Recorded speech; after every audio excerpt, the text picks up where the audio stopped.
Hello, everybody, and welcome to the premiere edition of the Cerebral Smack Talk, now under the new banner of Talking Wrestling TXN.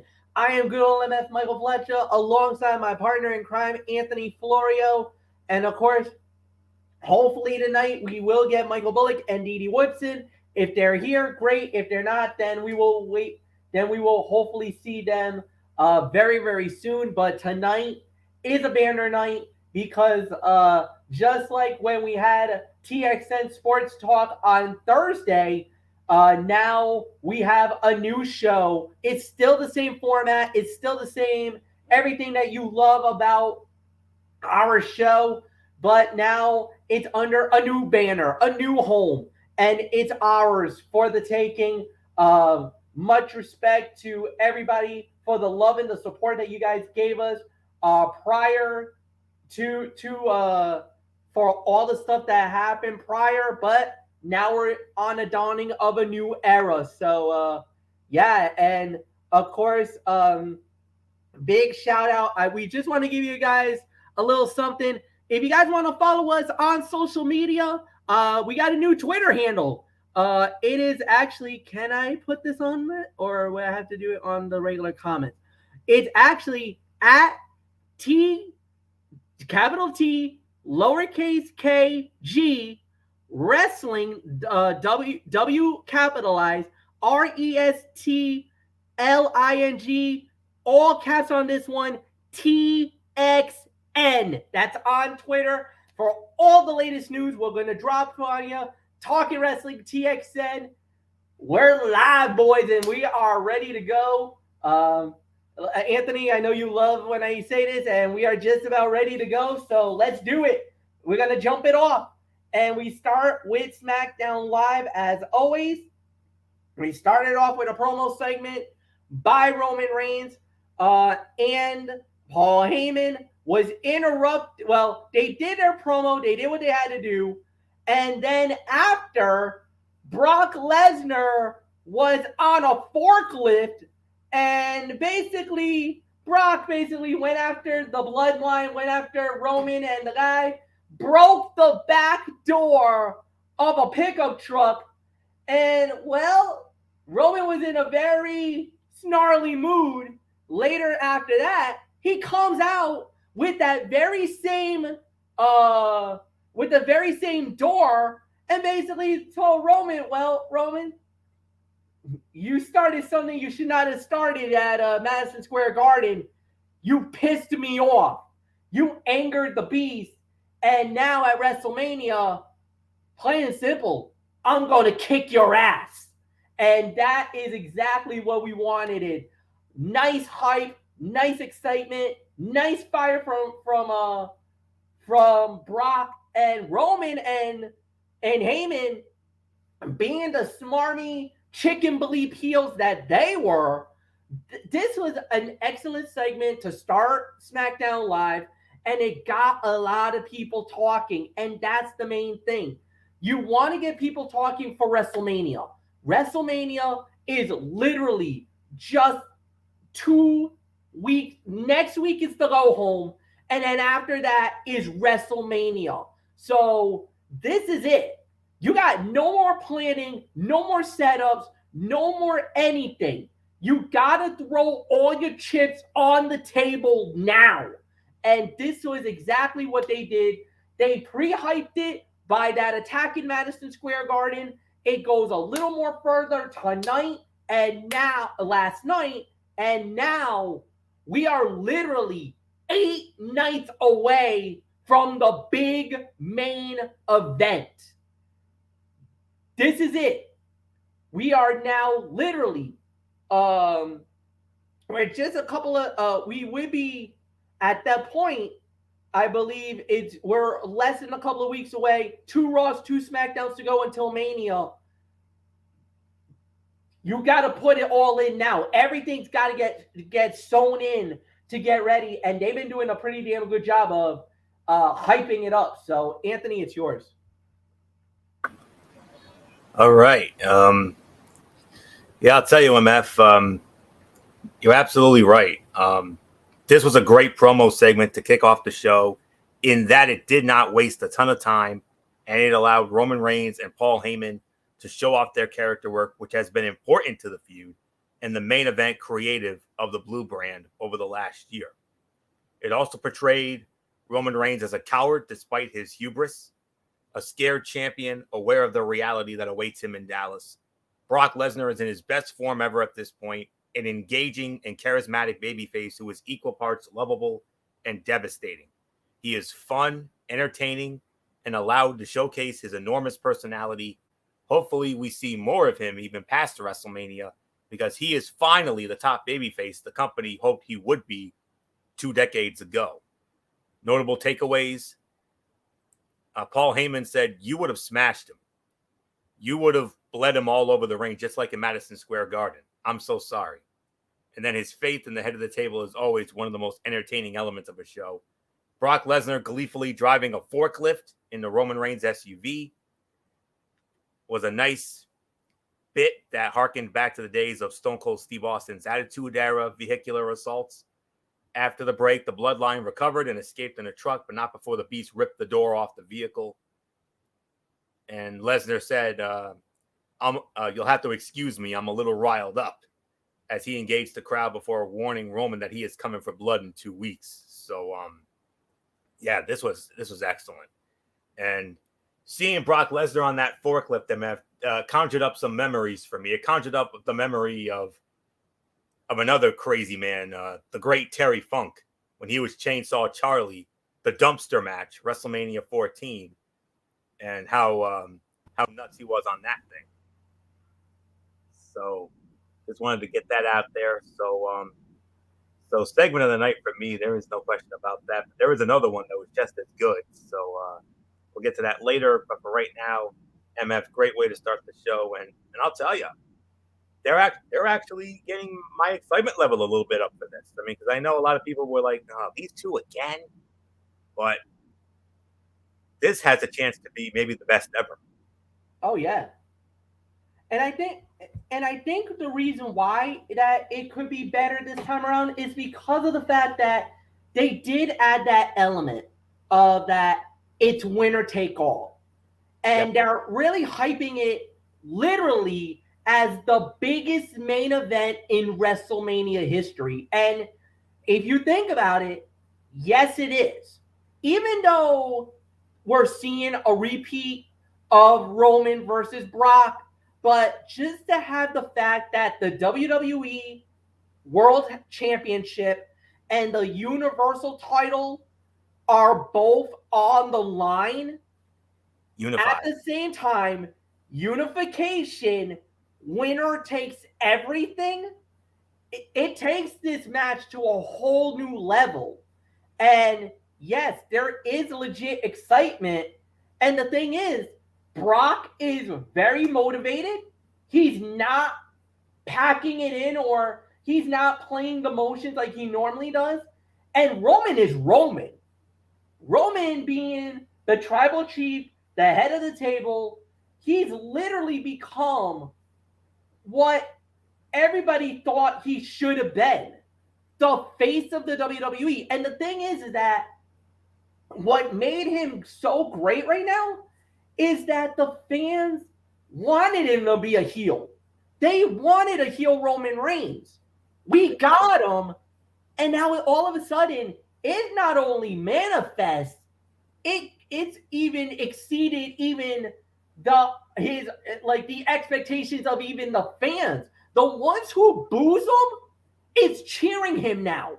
The ones who hated Roman Reigns when he was the babyface is acknowledging him now. And that's the greatness of Roman. Not WWE and the writing. No. This is Roman Reigns' personal best.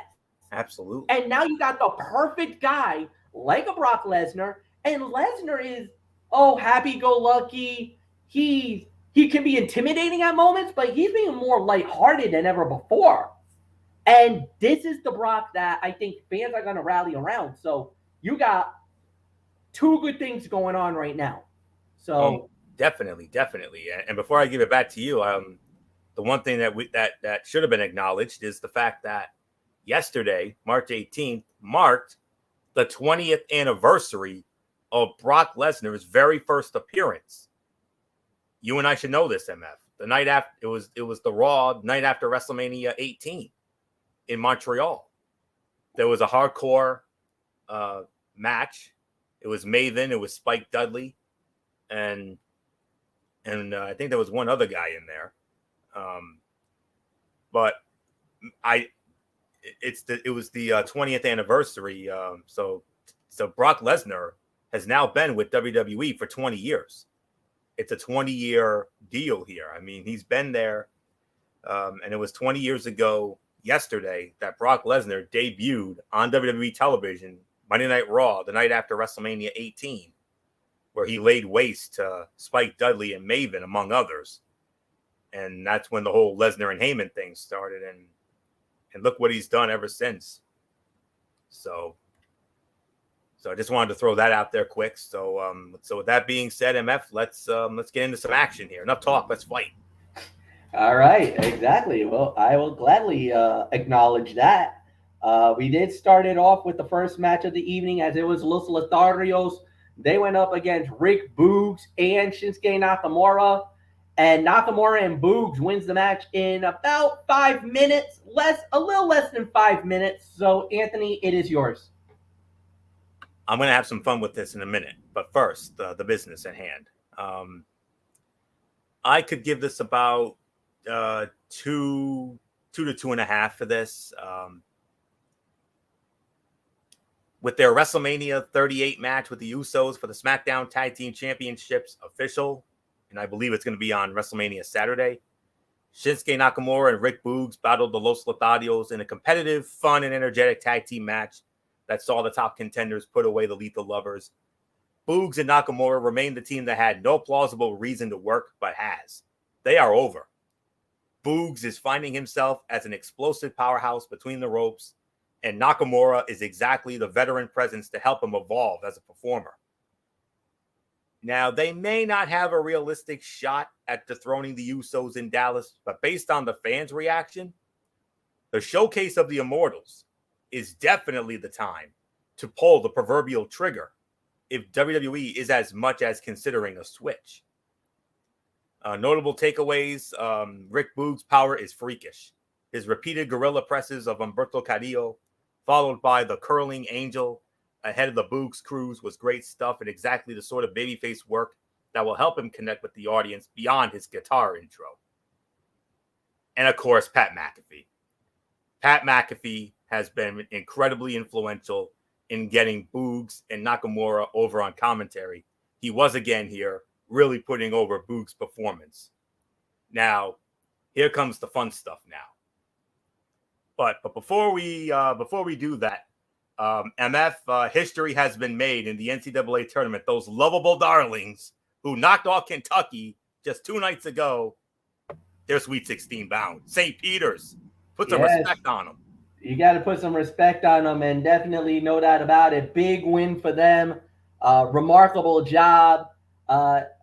You know what? We always talk about the chalk and everything else, but whenever we get one of these little guys, when they make it, when they do the unthinkable and get into the Sweet 16, you start to wonder, what's going to happen next? But yeah, wow. Unbelievable. St. Mary's going through. St. Peter's going through. And as a matter of fact, also, I don't want to say it, but I'm gonna have to say it. I already know. We might have to trigger up the upset alert, because we got a major bump. Oh, okay. And we also got something big going on in the NHL as well. The Rangers have just scored. It's 2-1 New York with 16 seconds left in the game. Oh, it was Mika Zibanejad, number 93 with the goal. 16 seconds left in the game. And oh, by the way, I'll say it as well. It's a power play goal. Oh, yeah. So All right, so we got a lot of stuff going on right now. Yeah. Sorry to interrupt on that. Oh no. Absolutely not. But yes, go meet ahead. the Benajad. What a special what a moment there. They win this. Oh my goodness. That could go a long way towards possible playoff implications. Although I think we're going to be just fine. I think we're going to be in anyway. So wow, 5th in his last 8. That's great. But anywho, and one more quick note about St. Peter's. They become only the third 15 seed to make it to the Sweet 16. As a matter of fact, it's the second year in a row that a 15 has made it to the Sweet 16. Last year, it was Oral Roberts after they knocked off Ohio State when they were the 2. And this would be our first regulation win in Tampa since almost New Year's 2015. So it's been a long time for the Rangers. And it is a season sweep over the Lightning as well. They Wow. won in Madison Square Garden. When they went to Tampa, they won in a shootout. Time is running down. And this will be a season sweep. We got it. It's done. There it is. Season sweep. 2-1 New York wins it. Yes. Oh boy, that makes up for 7 years ago. That's all I know. So we're happy Ranger fans tonight. It's been a nice day for me. I mean, PC. I mean, wow, what can you say about them? That was unbelievable. After what they did to Richmond. Richmond never stood a chance. But we'll get into that behind the scenes. But for right now, oh my. All right. Moving on to this. I was talking about, what was I talking about? Pat McAfee. Yeah, that's what I was talking about. Pat McAfee. And here's the good thing about this. This SmackDown Tag Team title match is going to be night 1 of WrestleMania. McAfee's match against Austin Theory is going to be on night 2. So, MF, you know what that means. You already know they're going to have something majorly over the top for WrestleMania. Oh, yeah. Absolutely. Can you imagine what Pat McAfee's going to do at Mania when those two show up? Oh, imagine what happens if they win the belts. Imagine what happens if they become the SmackDown Tag Team Champions. And I got to say it, there's a few people out there that actually is calling for the titles to change hands. So, yes, there's a thought that, maybe not. No, Anthony, I honestly, legitimately are thinking, and there's a few people out there that's actually thinking, we're going to get new champions. So no, your theory is not that far-fetched. But all I'm saying is when Boogs and Nakamura make their entrance at Mania in a couple weeks, I can already imagine. Can you imagine what Pat McAfee's going to do? I mean, we already know how crazy he is every week when they come out on SmackDown. Last night, no exception. But WrestleMania, can you imagine what they're going to do? I think Pat McAfee is going to take Over the Top to a new level. So my sides are aching just thinking about the humor that is to come from that, because I'm going to have such a laugh at it. We're all going to have a laugh riot out of that, because that's some funny ass stuff right there. So I can't wait. So that's in a couple weeks. But for this match, 2.5, a fun little sprint. Definitely a showcase for Nakamura and Boogs. They had the right team went over, because you obviously want to give them the momentum going into that SmackDown Tag Team Championship match against the Usos. And my early projection is I think we might see new champs. So not much more to say on this. 2.5, but MF, I mean, I just can't stop thinking about what Pat McAfee is going to do at Mania. It's going to be insane. I'm gonna lose my mind during that. It's gonna be awesome. Absolutely, there's no doubt about it. The excitement level is definitely there. There's really nothing more to add with McAfee. And you said it, McAfee's competing on night 2. Night 1, he's going to be there, commentary and everything else. That's going to be an epic moment, no doubt. We'll wait and see how this plays out. So there's really nothing more to say. So next up we had was a 6-man tag team fight. The Viking Raiders, Eric and Ivar, and Drew McIntyre going up against Shanky, Jinder Mahal, and Happy Corbin. The face team of the Viking Raiders, and Drew McIntyre wins the match in 7 minutes and 10 seconds. there wasn't really much to talk about in this match. It's just it was just more of a paint by numbers type of a match than anything else. It's just basically just to give these guys a little bit of some face time, but more importantly, it's all about what they were going to do and what they were trying to lead to heading into what undoubtedly is going to be the next big event. And that was, we're talking about, WrestleMania, and that's for McIntyre. Once McIntyre wins the match and goes through, then obviously the question becomes what happens after that. There is talk about maybe him going after whoever the Universal Champion is, but if the belts are unified, maybe he'll be one of the few guys that could go after both belts and become the unified champion. If that's the case, he is a former WWE champion, never tasted the Universal title yet. He has come close, but he hasn't gotten it. So now the question becomes, where do you go with that? So there's going to be some scenarios. It was all right. I'm only going to give it 2 stars, and Anthony, I give it to you. Yeah, I'll give it about 2.5 for this. All right. When it comes to Corbin, as he haplessly watched as McIntyre stared him down, the message ahead of their Mania match clear.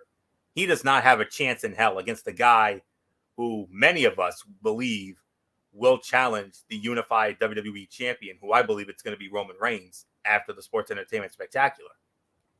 Drew McIntyre feeds off the audience, and in turn, the crowd gives him their all. His late match surge, culminating with an uber-impressive Falcon Arrow to Shanky, was the stuff of a top-tier, championship-worthy babyface. And I talked about this with Bullock, because Bullock and I, we had a Smackdown chat last night, and we talked about this, and Bullock made a great point during this. Drew McIntyre, MF. Correct me if I'm wrong, but hasn't Drew McIntyre challenged for the WWE Championship at each of the last 2 WrestleManias? Yes, he has. He challenged Brock Lesnar in the Performance Center where there was nobody there, and yes, he won the WWE title. And then last year, challenged Bobby Lashley in Raymond James with a limited crowd. It wasn't full capacity, but it was limited. 25,000. And unfortunately did not win the WWE Championship on that night. So yes. In the shocker. And that was the shocker of WrestleMania 37. Yes. Because we all thought he was going to win the title. We all did. But yes. Boy, were we surprised. But I can't for the life of me imagine how after challenging for the title the last 2 years, he gets put in a match that is beyond pointless and beyond unnecessary and has the potential to very likely be the worst fight of WrestleMania altogether. Yeah. It's got dud potential. It does. Absolutely. Because I think what's going to happen is I wouldn't be surprised if McIntyre beats him in short time. I wouldn't be surprised if this ends up being like a delicious squash of some sort. You would hope so. You would honestly hope that would be the outcome, and that would definitely be better.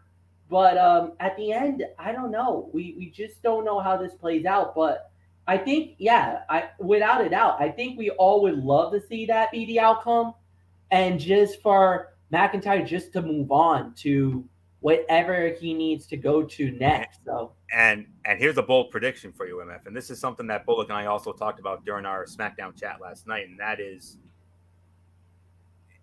if that does happen, if they have McIntyre, dominate Corbin in short order at Mania, could you imagine if Drew gets the first shot at Roman Reigns or Brock Lesnar, even though I think it's going to be Roman myself? I mean, could you imagine if he gets the first shot at the unified WWE Championship? Well, when WrestleMania Backlash comes here? Well, they did say that they were only going to have a short term that, and here's the thing, They're saying that there's not going to be one guy with 2 belts. That's not going to happen. So if you really think about it, if they really wanted to, honestly, Drew could go after the Universal title, and because it's Providence, because it's Backlash, the title has changed hands at Backlash, and more importantly, this is one of the cities. Providence has been one of the cities that's seen a lot of titles changing hands on that night. 2009, both world titles changed hands. Yes. You were there. The Randy ECW title, the ECW world title. Oh, that's right. All three world titles. When Christian won over Jack Swagger. Randy Orton in that TNA like 6-man tag team match. Yep. When he and Rhodes and DiBiase beat Triple H, Batista, and Shane. In that 6-man with that TNA like stipulation. Yep. And then of course the epic, and I do mean epic, last man standing match with John Cena and Edge in one of the sickest spots you'll ever see. A spot where MF did one of his biggest oh my gods of all time. I'll never forget it. Yep. So when Big Show chokeslams Cena through that stitch light, I mean, I still get those goosies thinking about it. But it has happened, and that was the last time we had a pay-per-view here in Providence. It's the only one MF's ever been to. I've never been to it. I'm going to get the thrill of it for the first time ever. Yeah. And this will be the third for Bullock. So, but could you imagine though, if Drew gets a shot at this, whatever this unified title thing is, could you imagine if he gets that shot and they do it at WrestleMania Backlash next month in Providence? That would be awesome. That would make it all worth it.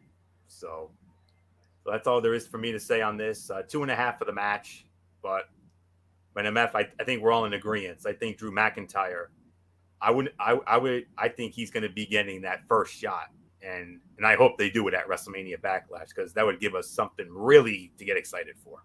Absolutely, no doubt about it. So we're just gonna continue on here, and we're just gonna move right on along. Then after that, we had a tag team match, as it was Sasha Banks and Naomi going up against Monday Night Raw's Rhea Ripley and Liv Morgan, and at ringside in commentary was Queen Zelina and Carmella. Unfortunately, the match gets thrown out in 12 minutes due to the fact that Shayna Baszler and Natalya got involved in the match. And unfortunately, the fight gets thrown out. It's an automatic NA. And that's a damn shame, because this match actually was pretty damn good. You could even say it was getting to the point where, Anthony, I think we could openly admit, we almost had fight of the night status with this match. It was actually a pleasant surprise until the unfortunate ending. Almost? No. It was the fight of the night. And you know what? Bullock's not here. So you know what? We can get away with something. Yeah. We ain't doing no damn NA rule tonight. No. We're not doing that nonsense. Yes, there was a clunky finish. Yes. But I'm not mad at it. I'm not. And I'll get to my reasoning in a minute. 3.25 to 3.5 stars. This was the fight of the night. And all right. So, all right. Now, there may be no real story to speak of in this women's tag team title feud, but it sure as hell is brimming with talent, which was on full display in a competitive bout, pitting SmackDown's Naomi and Sasha Banks against Raw's Liv Morgan and Rhea Ripley. The champions, Carmella and Queen Zelina, they didn't do commentary. I mean, they just sat there. They watched from ringside as their top contenders delivered a strong match between two babyface tandems that excelled despite both teams' statuses as fan favorites. The damn good match came to an abrupt end when Natalya and Shayna Baszler attacked the combatants, not so subtly announcing their intentions to enter a WrestleMania title match that didn't really need another team. but still WWE is at least putting effort into propping up the women's tag titles, something it has failed to do for far too long. Other notable takeaways, Liv Morgan hanging with Sasha Banks early proves she is ready and able to compete with the top stars in the women's division, something we saw on full display late last year and earlier this year against Becky Lynch. And she is a star begging for the opportunity to shine. The brief exchanges between Sasha Banks and Rhea Ripley should have all fans salivating at a potential match of the year candidate between the two. And then after a commercial break, Sonya Deville added Natalya and Shayna Baszler to the tag team title match at WrestleMania, which was a totally predictable development. But MF, the reasoning for this is it's very obvious. It's the classic case of WWE doing something they have been notorious for many years, and that is trying to get as many people on the show as they possibly can, which we can understand because, you want to give them WrestleMania paydays, and I can certainly understand that. But now what started as a standard tag team match with Mella and Zelina and the Queen against Sasha and Naomi got upgraded to a triple threat after Rhea Ripley and Liv Morgan earned their way into it with a big win on Raw recently. And then it's become a fatal four-way now that Sonya Deville has once again exercised her authority and in adding Natty and Shayna into the mix. So now we've got a fatal four-way match for the women's tag team titles. And history is on your side, MF, because the last time we saw this 3 years ago, a SmackDown tag team won it. That being the Iconics, now the Inspiration in Impact Wrestling. So, and I remember you wouldn't let us hear the end of it because you called it from a mile away and you saw it coming. And oh boy, how excited you were when Mr. Danilo and Fabio counted the 1, 2, 3 on that win. So.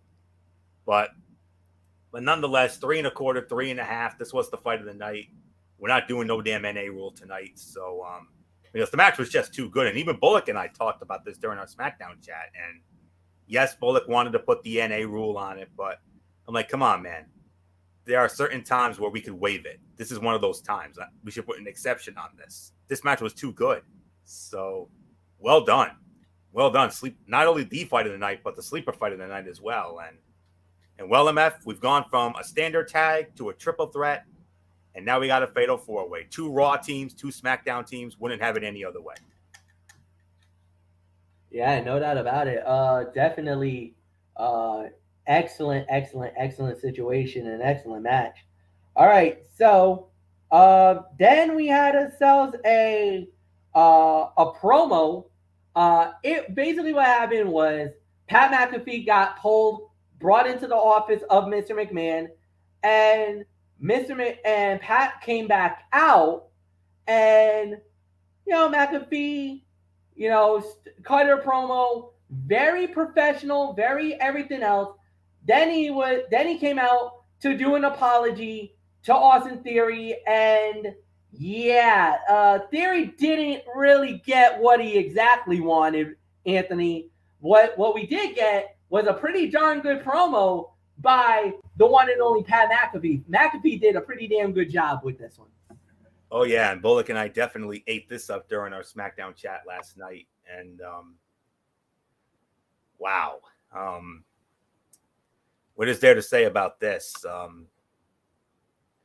Another one of the segments of the night. And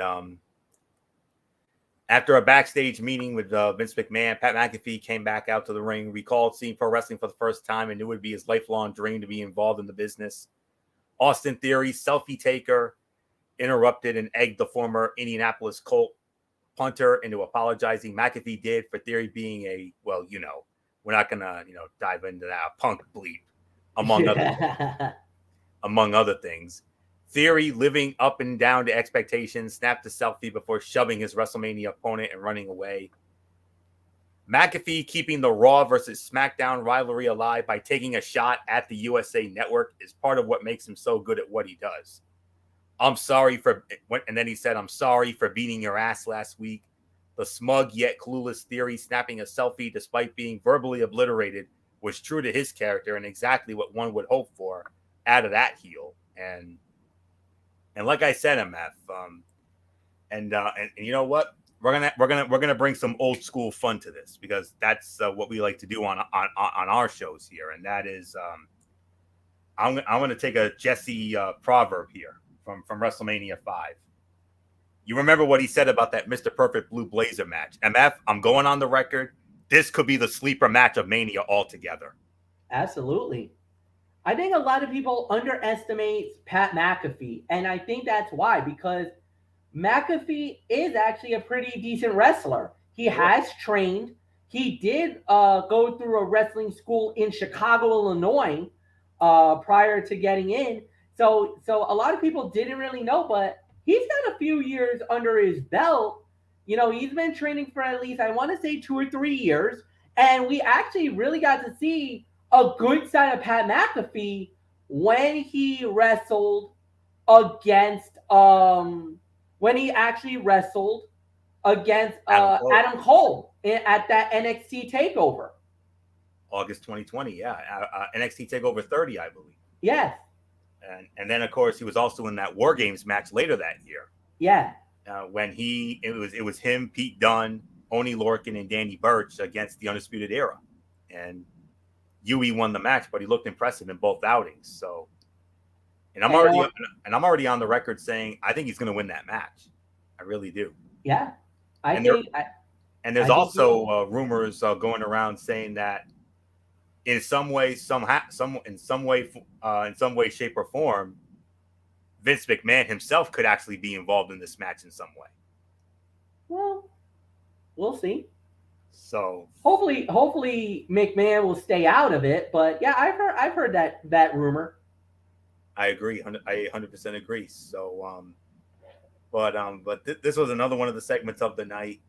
You could also make an argument for this to be the segment of the night as well. And we already know how great of a talker he is anyway. I mean, MF, you should know better than anybody because you watch his show every day. So, and the amount of fun that he has on that show every day with him and AJ Hawk and all of his boys. So, I mean, especially that show where Vince was on recently. I mean, I know that was probably the greatest episode of his show ever. So, he had one with Brock Lesnar that was just as epic.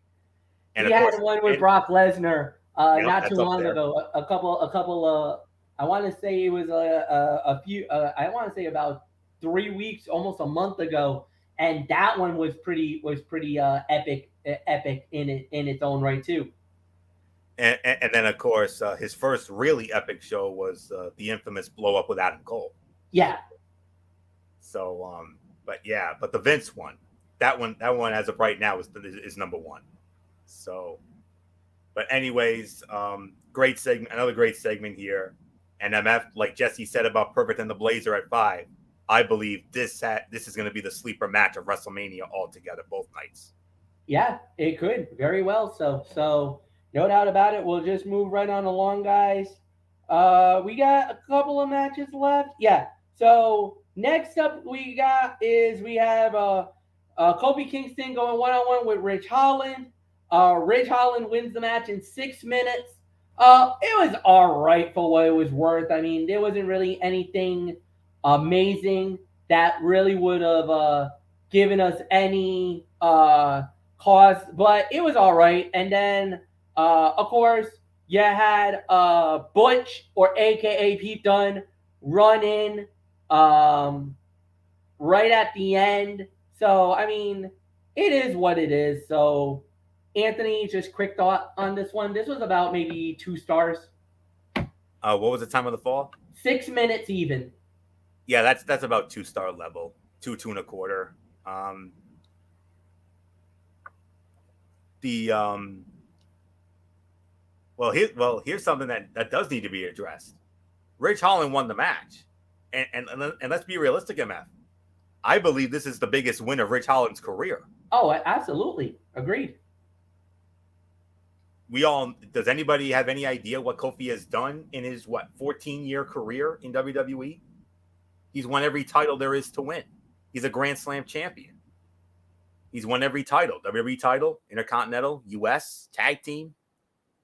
And because of that body of work, you have to consider this the biggest win of Ridge Holland's young main roster career.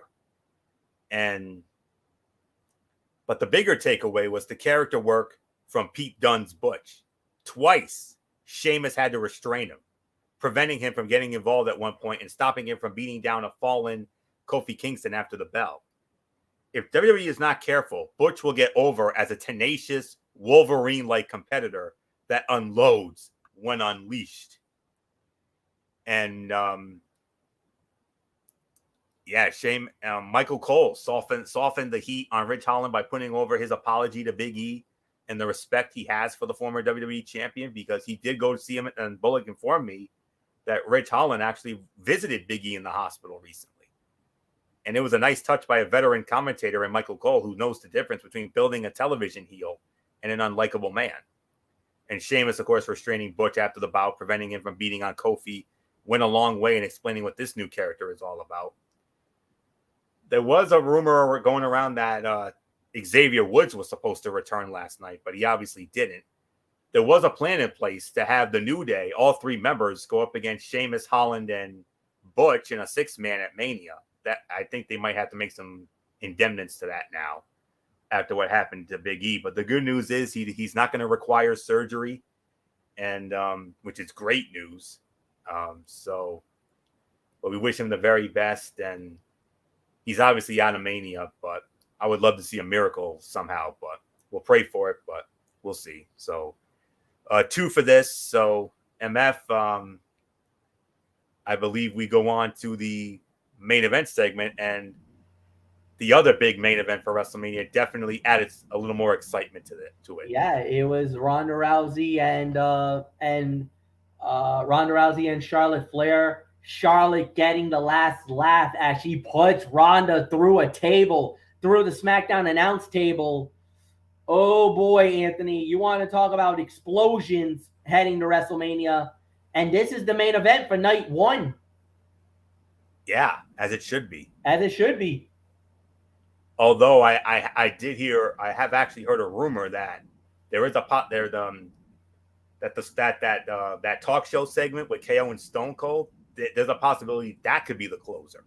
I've been hearing rumors about that now, because it is Stone Cold and, Texas and the whole 9 yards. But in all honesty, this should be the main event of WrestleMania, hands down. So for night 1 anyways. Charlotte Flair returned to the Queen City last night, greeted with a hero's welcome before cutting a scathing promo on Ronda Rousey. And then the baddest woman on the planet marched to the ring. Fight ensued. The kendo stick. We all know about Charlotte and the kendo stick.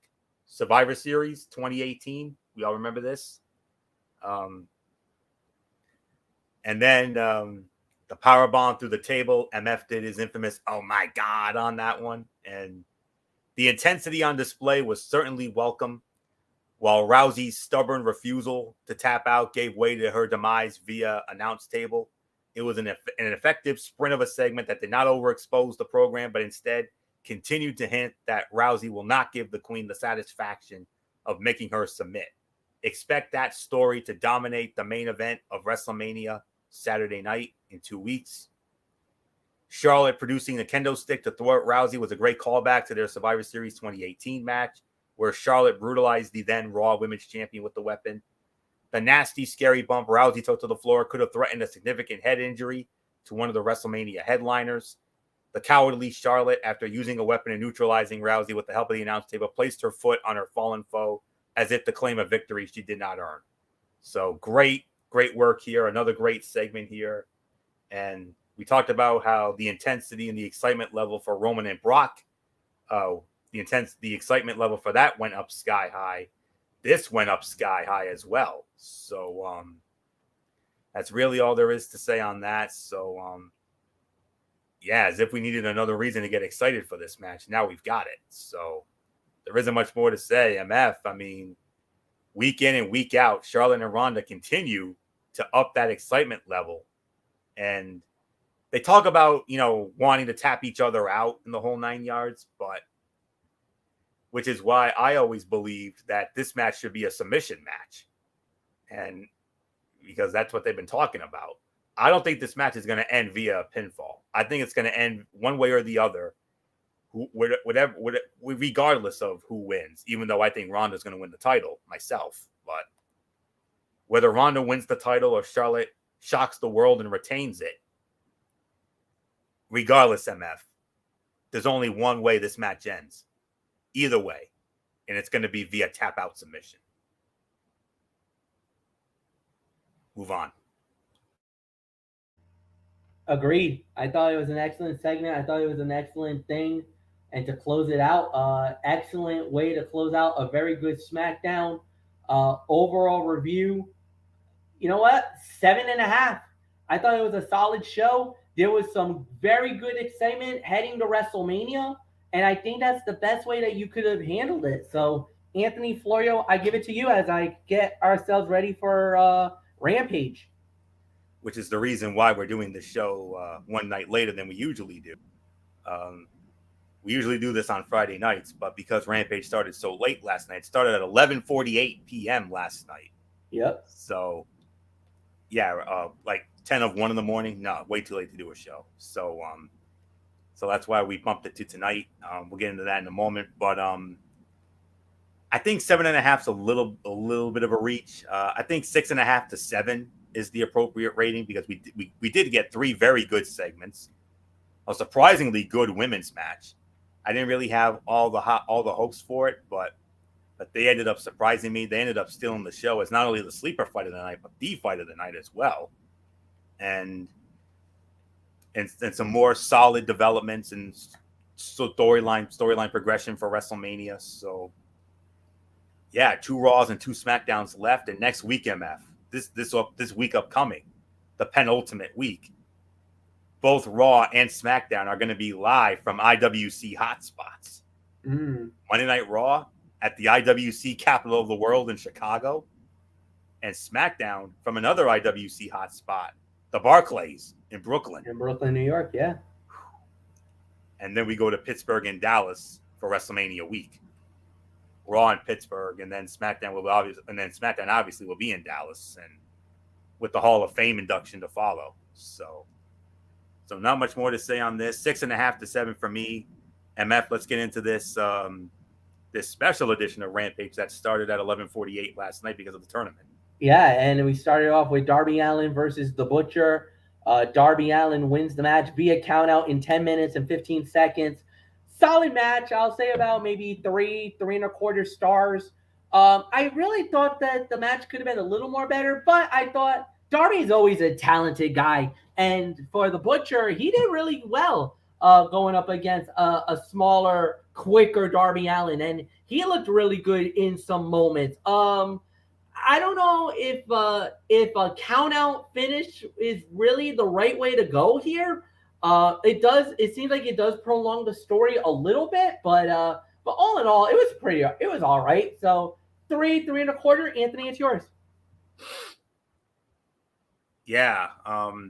Rampage may have started almost 2 hours later than usual, but AEW gave us a boost of energy right out of the gate with Darby Allen against The Butcher.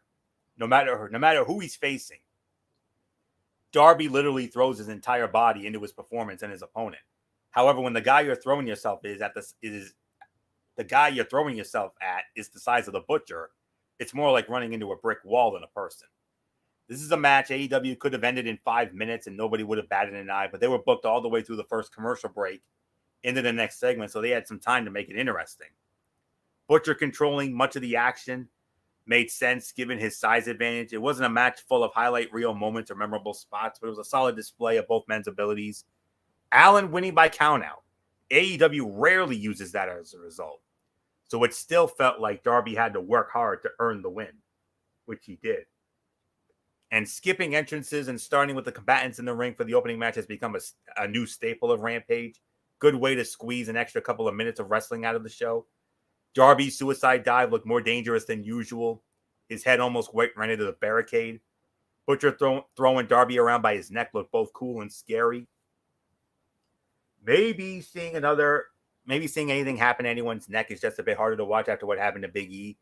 Allen seemed fine, but it's hard not to notice anything related to the neck right now. And the way the Butcher was throwing Allen into the barricade by his legs was brutal. 3 to 3.25 stars, and by default, MF, I have to call this the fight of the night. So Really not much more to say. Let's continue on.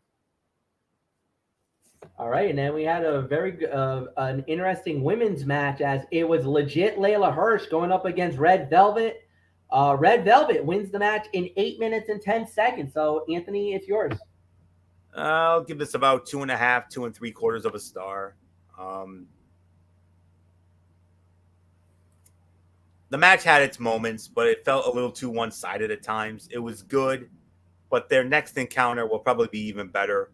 The real story to follow is Chris Statlander versus Leela Hearst. They had the best women's match at Revolution, so it's great to see AEW keeping that feud alive. Red Velvet suplex to Hearst on the ramp looked really good. It's a basic move, but you would be surprised how many people make mistakes hitting basic moves. And there was almost a scary moment when it looked like Velvet was going to land on her head during an overhead throw, but she was able to rotate enough to land properly at the last second. So 2.5, 2 3/4. MF, it's yours. 2.5. I agree with that. Solid, good action there. Really nothing more to say. Then the next match of the evening we had was the House of Black versus Bear Country and Fuego del Sol. House of Black wins in 3 minutes and 15 seconds. This is more of a showcase match. So I really got nothing else to add on that one. Anthony, I'm probably going to guess you're not going to give too much of a thought on this. I would probably say worst fight of the night. Yeah. It even though it was kind of fun, but it was a glorified squash that had 6 guys. That had 6 guys instead of the usual 2. House of Black looked good. Hopefully, they keep this momentum going after losing at Revolution. So I'm not really there's really nothing notable to speak of anyway. So let's just get to the main event. Main event. It was Max Caster going 1-on-1 with Keith Lee. Keith Lee wins the match in 9 minutes and 45 seconds. It was a solid end. It was a good main event. Another, I want to say about 2.5 to 2 3/4. Anthony, your thoughts? I'll give it about 3. Let me see. Trying to find my thoughts on this. Yeah, the match had a slow pace because Keith Lee was mostly no-selling Caster's offense during the first couple minutes. Once Lee performed a leapfrog, business started to pick up, and Caster got in more offense than you would expect given Lee's booking up to this point. Thankfully, this wasn't just another squash match. It never really felt like Caster would win, but at least it was competitive. Caster tried, but he was unable to pick Lee up on his shoulders. Momentary lapse in judgment allowed Keith Lee to pick him up for his Big Bang Catastrophe for the win. Powerhouse Hobbs and Ricky Starks came down to attack Keith Lee, so the Acclaim joined in to help. Swerve Strickland ran down with a chair to clear the ring and make the save. And Lee throwing Caster over his head without even having to pop his hips and arch his back was an impressive display of power. Caster's springboard dropkick looked good. And Keith Lee has the best pounce in professional wrestling, something that the man who originated that move, going way back old school TNA, the alpha male Monty Brown, would be proud of. So, because we all know how much his pounces were devastating. So, yeah, solid 3 stars. And I'll just keep it going because I know it's my turn for the overall review. Yes, it is. While it was fun, it was a relatively uneventful episode of Rampage. And if there was any week to be preempted by the NCAA tournament or anything, this was it. I could probably give this another 6.5 to 7. So the other 3 matches were solid. One more of a showcase, but it was a fun little sprint. So I'll probably be generous and give it a solid 7. So nothing more to say. I'm not taking home. 7 out of 10 for me. Yes, absolutely. It was a solid show. There was really nothing more to say. So we'll just put a bow on it, and we are done for the night, guys. So Monday night, we do it all over again with Ridiculously Raw, hosted by Anthony Florio. Wednesday night will be our debut of the brand new show, Wednesday Night Madness. It will be what we do. We cover NXT 2.0 and AEW Dynamite. Thursday is Strictly Sports. No, not Strictly Sports. TXN Sports World. I'm going to have to get used to this. Strictly Sports is now owned by Derek Ferrera. And, of course, Wrestling Forum is owned by Derek Ferreira. If you guys want to do it, go to Yankee Messiah. Is it 84, Anthony? No, just plain Yankee Messiah. Go to the Yankee Messiah. He'll give you the Wrestling Forum, and he'll also hook you up with Strictly Sports. Whatever news he's got, that's all on him. If you guys want ours, it's actually TXN Sports World. That goes down on Thursday night. And already we're getting some good news. We're getting some big news already in the world of sports. Not only are we recapping the NCAA tournament, what's happened on Saturday, and of course on Sunday, and we'll be giving us our thoughts. We're going to preview half of the Sweet 16. We'll also be recapping maybe live commentary on some of the games as well, because we'll have at least a couple of games going on at that hour when we're doing the show. Yeah, and a lot of some more bombs from the NFL and Major League Baseball. So, Deshaun Watson has found a new home. Juju Smith-Schuster has found a new home. And then Major League Baseball dropping some more bombs. Kenley Jansen has a new home. Carlos Correa, the Carlos Correa sweepstakes has finally ended. We finally have a winner in that. A very surprising winner, if I do say so myself. I did not see that one coming. Oh, boy. And unfortunately, MF's world champion Braves just took another major hit. I mean, they already lost their heart and soul. Now they lost someone who very much contributed to the World Series win. So we'll get into that. We'll get into all that on Thursday. Plus, if any more comes up, we'll get into that as well. Another round of free agent frenzy in NFL and Major League Baseball. And, of course, our continuing coverage of the NCAA tournament, which will be the main event spot. And that's really all there is. And not only that, but I do believe this weekend's the trading deadline for the NHL. And actually, NHL is a big trade. A big trade, yeah. The Boston Bruins made a trade today. Not only that, but the Florida Panthers also got Claude Giroux. Whoa. Claude Giroux is a Florida Panther now. That just came in. So, yeah, and the Bruins made a trade as well. So, maybe we'll dive into some of that as well. And that'll be this Thursday. And then the following Thursday, March 31st, programming note, it will not be TXN Sports World. It will be a very special edition of Talking Wrestling TXN, where we're going to preview NXT Stand and Deliver and the two-night stupendous WrestleMania 38, because we're taking the next night off so we can watch the Hall of Fame. And especially we're doing it especially for one Michael James Bullock, so he can watch his all-time idol and hero, Mark Calloway, aka The Undertaker, take his long overdue rightful place in the WWE Hall of Fame. So that's going to be amazing. And whoever else, and along with Vader, the posthumous inductee, and Queen Sharmell, and whoever else they announced. So and then I'm very curious, MF. But before I get into my curiosity, the following Thursday, April 7th, I think that should be our Major League Baseball preview show. I agree. So we'll do that, and then we'll. But we're going to start that show by recapping the national championship, because the national championship will have been decided. Yes. So we'll start it with the national championship Final Four recap, and then after that it'll be all about the Major League Baseball preview, and on April 7th. But my question is, how are we going to do the WrestleMania recaps, MF? Well, I guess we'll wait and find out. I guess if the shows don't take too long, we might be able to fit it in on the night, like after Mania's over, like around 11. Or we might have to do it on the Sunday, that Sunday after. But we'll see. Because I know it kind of depends on what they do with WrestleMania. Yeah, absolutely.